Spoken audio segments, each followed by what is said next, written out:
Gregory Wright, with major respects. Part 1, Official Audio Recording.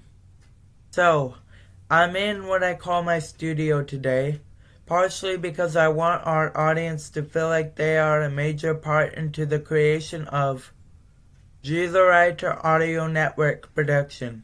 Even though it has been 2 years since I wrote the first draft of this, so I guess you could say it's going to be really different this time, which it is going to be different because nothing stays the same. The times change, the people change, we all change, and we're off to a good start. Today I will be reading you a part of what is unreleased work, and the title of the work is called The Magic Lock, Investigation Thriller. I think it is a really unique creation. The idea came from my niece Aubrey, and I dedicated the book to her and another friend of mine, Taylor. What we will be reading today is only a fragment of the book, because as of right now, it isn't finished. But when it is finished, I will give you an update on it on my second official channel called Plum Media GAN2. These channels are going to take a lot of work, but they will eventually get done. Now, to read you this great and amazing story. Chapter 1, The Very Start. And so it begins on a stormy night in the town of Thriller Bank.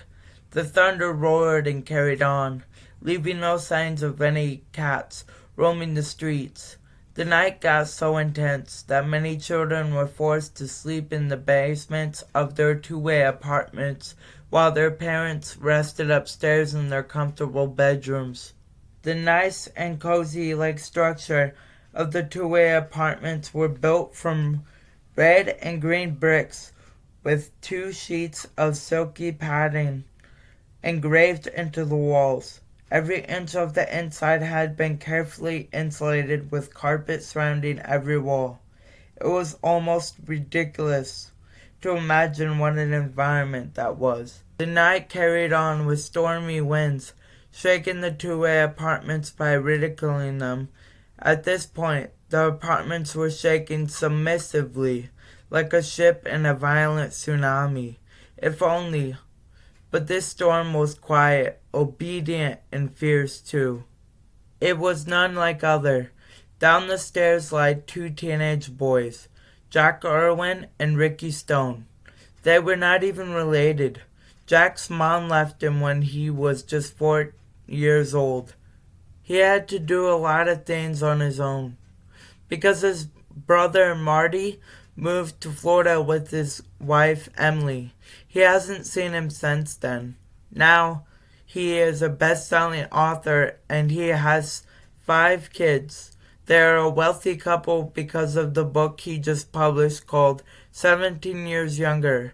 It was about how he had weighed 250 pounds in the 9th grade. Now he is just skin and bones. Ricky, on the other hand, is a boy of age 15 who doesn't mind weather. He is 5'4" and has brown shaggy hair. He moved to Thriller Bank with his family and pet dog named Scotty. They bought him at a pet store in Gravestown 2 years ago. The owner originally said that the dog was unhealthy and it would never live to see tomorrow. Unfortunately, that man himself died the next day from a heat stroke. It wasn't really hot outside the next day. Granted, you could see the sun's rays hit the ground and bounce back to the sky, hitting every car that passed. For the longest time, the grounds were soggy. The sidewalks were filled with fat worms that looked as if they had been drenched in a slime of some sort. The streets of Thriller Bank were nasty as well. As the town has it, an old story makes its way around the town every 2 years, about 5th Cove Street being the most haunted street in the town of Thriller Bank. It was also the reason why Ricky fought with Cindy and Robert, Mom and Dad, about not moving there in the first place. It was about 9 a.m. A small screeching noise filled the tiny room next door to them. Jack, wake up. Ugh, don't do it. Jack moaned and exhaustedly worn out. Jack, wake up, Ricky cried once again while rubbing his dry eyes continuously to get rid of the itching. Boom! The sound of a heavy book thudded on what seemed to be like a wooden table. Jack quickly woke up at a spot on the moment. What was that? He snapped, now standing on 2 feet. Ricky sighed before he said, I don't know. In a moment, Ricky started to walk over to the bookshelf that stood on the opposite side of the room. As far as I can see, nothing fell over here, Ricky said, sounding brilliant. Sure about that? Jack snapped at him in an unusual way. Have you seen? Just before Ricky finished his sentence, a big bang occurred just outside the apartments. It was almost similar to the time when he was at his grandma's house, and a chunk of ice broke from off of the frozen roof in the season of winter. Instead, this one had more of a heavy sound to it, the sound you would hear when something heavy like a book had fell off of a shelf. Only this was more unusual because nothing matched up to what had just happened. In fact, none of it made sense.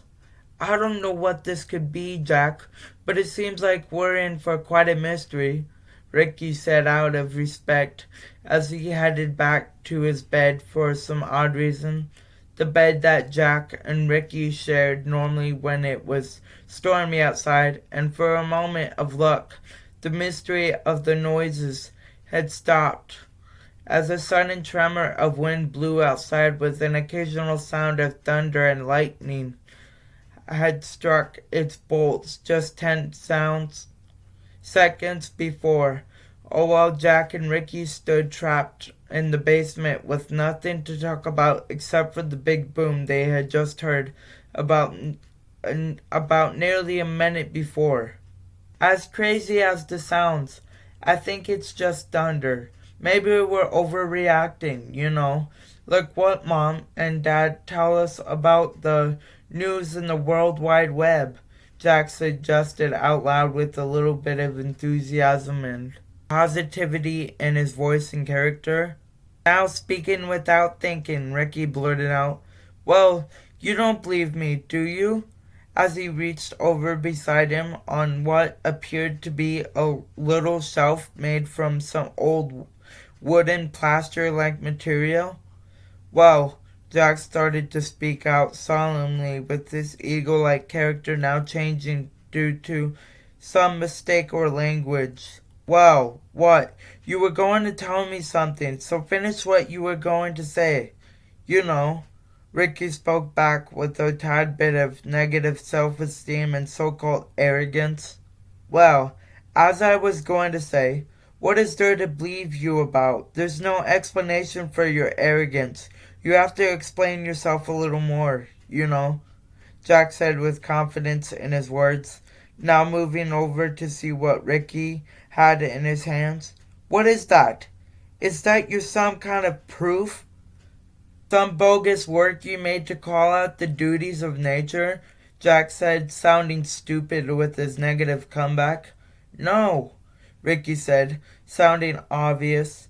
Then what is it? Jack asked, now adjusting his pillow so that he could sit up and look at whatever Ricky had in his hands. It's the big dictionary of myth and legend access.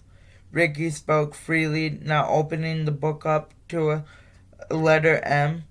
It's that what? Jack cried with a baby-like tone in his 14-year-old voice that sounded as if it were cheaply recorded in an early 1950s music studio. Just take it and that it gives answers to mythical problems, or what you call magical reality spans, which are basically just out of the ordinary. Ricky spoke out with just a pinch of nonsense in his words. Let me see, Jack said, questionably demanding his pardon. Oh, there it is. Ricky spoke, now moving over a little bit to get at least a few feet away from him before he got too close. Ricky glanced at the book real quick as he read the definition of mystery in his head before he read it out loud like this. The epic book called Iliad is a mystery, and so is the word mystery itself. It's filled with rich definitions and words of use. However, one can conclude the mystery of Homer, the writer of Iliad. As a smart, brave man, a warrior, he stopped reading now to realize that he had been proved wrong by his brother Jack for what seemed like every day, but he couldn't let it control him. He had to prove his brother wrong, but it wasn't until Jack looked at him for a moment and said, "Man, can't you ever be like me, not letting anyone get to you, or are you going to continue to be the one that believes everything he reads?" Ricky stared at him for a moment, and then he continued on by saying, "You do you, and I'll do me." Then the room was silent, and the noise stopped. But the story doesn't start like that. It starts when Mom shouts, "Boys, time for breakfast." And once she said that, they were no more than dressed and out of bed, but they were dressed and up the stairs in no time, while ready for the day to begin with the great mystery. The Magic Lock investigation thriller. Thank you guys for watching this first segment. Stick around for more segments like this one on G the Writer Audio Network.